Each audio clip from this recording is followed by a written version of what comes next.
এই মুহূর্তে অবস্থানকারীদের সঙ্গে কথা বলবো। শুধুমাত্র মাইকিং করা, আওয়াজ দেওয়া নয়, এছাড়াও অন্যান্যভাবে অসহযোগিতা করার অভিযোগ।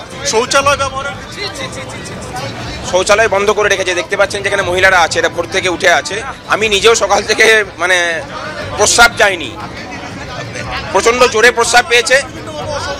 হ্যাঁ হচ্ছে, আমরা সমস্ত গোচরে যদি হাইকোর্টে যাই, এই সমস্ত কিছু রেকর্ড করা আছে, আমরা সমস্তগুলোকেই আমরা হাইকোর্টের ডিভিশন বেঞ্চে পেশ করব, আমরাও দেখতে চাই।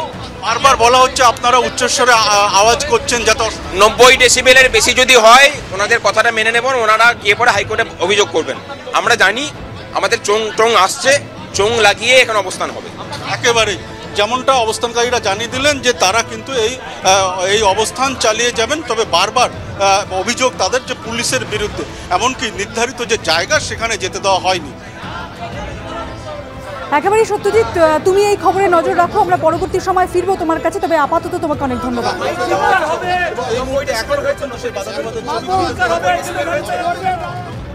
বিচারপতি অমৃতা সিনহার স্বামী আইনজীবী প্রতাপ চন্দ্র দের অভিযোগের এবার পাল্টা প্রেস বিবৃতি দিল সিআইডি, যেখানে তারা সমস্ত অভিযোগ খারিজ করেছে।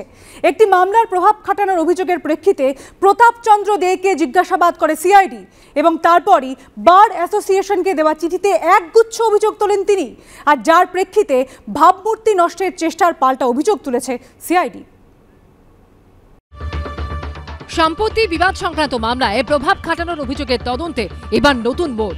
এই মামলায় কলকাতা হাইকোর্টের বিচারপতি অমৃতা সিনহার স্বামী আইনজীবী প্রতাপ চন্দ্র দেকে জিজ্ঞাসাবাদ করেছে সিআইডি।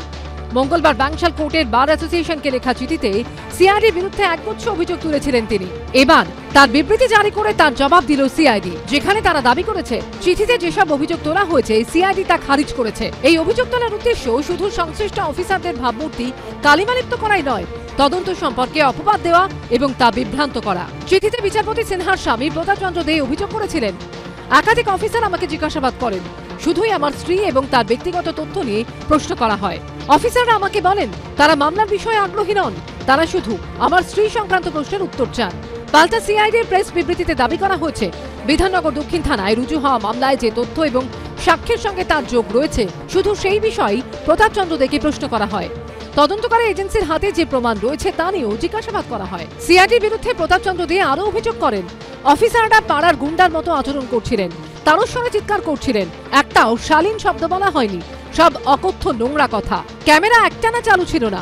আমার স্ত্রীর বিরুদ্ধে বয়ান দেওয়ার জন্য আমার উপর প্রচন্ড চাপ তৈরি করা হয়। আমি বয়ান দিতে না চাইলে অত্যাচারও বেড়ে যায়। সমস্ত অপ্রাসঙ্গিক প্রশ্ন করা হচ্ছিল, যার উদ্দেশ্য ছিল আমাকে মানসিকভাবে বিপর্যস্ত করা। পাল্টা প্রেস বিবৃতিতে সিআইডি দাবি করেছে প্রতাপ চন্দ্র দের সঙ্গে যথেষ্ট ভালো ব্যবহার করা হয়। তিনি যতবার চান চা জল দেয়া হয়। প্রশ্নোত্তর চলাকালীন তিনি শৌচাগারে যাওয়ার জন্য বা ধূমপানের জন্য যতবার বিরতি চান ততবারই পর্যাপ্ত সময়ের বিরতি দেওয়া হয়। পুরো জিজ্ঞাসাবাদ প্রক্রিয়া এবং সিআইডির পরিসরে তার গতিবিধি ভিডিও রেকর্ডিং বা সিসিটিভিতে সেভ করা আছে। বাংশাল কোর্টের বার অ্যাসোসিয়েশনকে দেওয়া চিঠিতে বিচারপতি সিনহার স্বামী প্রতাপ চন্দ্র দে অভিযোগ করেছিলেন, আমাকে বিপুল টাকা, দামি গাড়ি, বিলাসবহুল ফ্ল্যাট সহ নানা প্রস্তাব দেওয়া হয়, যা বলতে আমার লজ্জা করছে। তাদের পরামর্শ মতো বয়ান না দিলে আমার মারাত্মক পরিণতি হবে বলে হুমকি দেওয়া হয়। আমার স্ত্রী এবং মেয়েকেও হুমকি দেওয়া হয়। অফিসাররা এটাও স্পষ্ট করে দেন যে ঊর্ধ্বতন কর্তৃপক্ষের নির্দেশেই তারা এসব করছেন। তাদের কথা মতো না চললে আমার গোটা পরিবারকে টুকরো টুকরো করে কেটে শেষ করে দেওয়া হবে বলে হুমকি দেওয়া হয়। সিআইডি এবার প্রেস বিবৃতিতে দাবি করেছে, অডিও ভিডিও রেকর্ডিং এবং সিসিটিভি ফুটেজ পাওয়ার পর তার অভিযোগের সত্যতা বোঝা যাবে। তবে এটা শুধু সিআইডির ভাবমূর্তি নষ্ট করার চেষ্টা নয়, তদন্তকারী এজেন্সি অপরাধের তদন্ত করে সম্পূর্ণ তথ্য সুপ্রিম কোর্টের সামনে রাখার যে চেষ্টা চালিয়ে যাচ্ছে তার অভিমুখ ঘুরিয়ে দেওয়ার উদ্দেশ্য রয়েছে এর পিছনে। এবিপি আনন্দ।